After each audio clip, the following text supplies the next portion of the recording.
विजयना परिवार के सीएमडी श्री तेजेंद्र सिंह गुम्मन की फिल्म स्टार अन्नू कपूर और उनकी टीम से उज्जैन पहुंचने पर विस्तृत चर्चा हुई। उज्जैन में चल रही फिल्म शूटिंग सब मोहमाया के स्टार अन्नू कपूर, सरमन जोशी से विजयना परिवार के सीएमडी श्री तेजेंद्र गुम्मन अपने परिवार के साथ मिले और फिल्म शूटिंग को लेकर विस्तृत जानकारी को लेकर आपस में चर्चा हुई।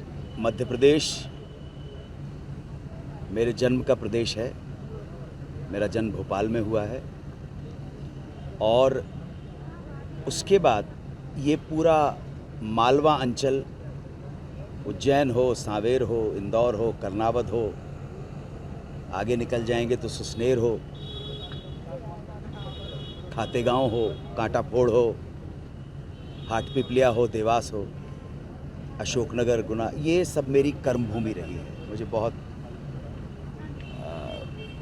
अल्पायु में ही मेरा संघर्ष आरंभ हो गया था और जहाँ तक उज्जैन अवंतिकापुरी का संबंध है तो ये महाकाल की नगरी है। इसकी धार्मिक महत्ता तो आपको मालूम ही है कि भारतवर्ष में जो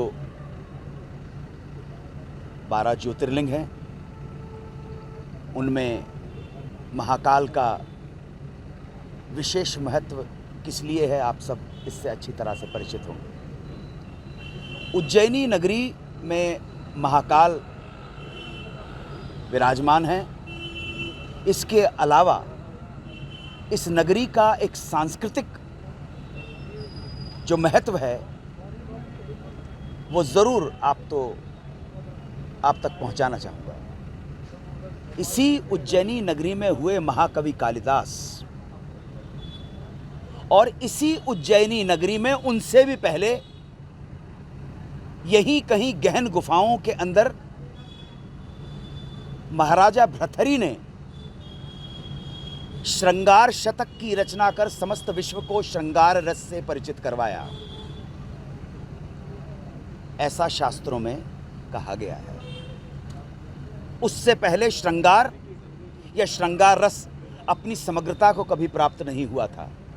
केवल महाराजा भृथरी के श्रृंगार शतक और साथ साथ वैराग्य शतक लिखा, नीति शतक लिखा।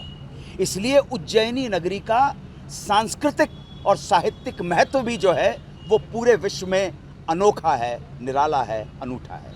साथ साथ एक कथा भी है, पुराणों से संबंधित है, शास्त्रों से संबंधित है, किंवदंती है, कथा है। सर्वप्रथम तो क्षिप्रा एकमात्र ऐसी नदी है जो दक्षिण से उत्तर की तरफ बहती है। मैंने सुना है बाकी सारी नदियां उत्तर से दक्षिण की तरफ बहती हैं, परंतु क्षिप्रा कि जब श्री गंगा ने अनुरोध किया जटाधारी शिव शंकर से कि हे प्रभु, मैं तो युग युगों से पापियों के पाप धो रही हूं, परंतु कुछ छींटे मुझ पर भी पड़े हैं। पापियों के, दुराचारियों के जो दुष्कर्मों के छींटे मुझ पे पड़े हैं, इन छींटों को धोने के लिए मैं कहाँ जाऊं? तब भगवान शिव शंकर ने कहा तुम्हें क्षिप्रा जाना पड़ेगा। इतना बड़ा महत्व है। आप सब लोग धर्म के साथ साथ धर्म की जो मीमांसा है उसको समझ पाएं, उसको गुण पाएं, उसका लाभ ले सकें और हम अपने देश को तरक्की के मार्ग पर पहुंचा सकें। यही प्रार्थना है। आप पूरे आएं, इस पवित्र स्थल पर दर्शन करने आएं, प्रार्थना करें अपने लाभ के लिए, अपने परिवार के लाभ के लिए, साथ साथ देश की उन्नति और प्रगति की भी प्रार्थना करें। जय हिंद, वंदे मातरम।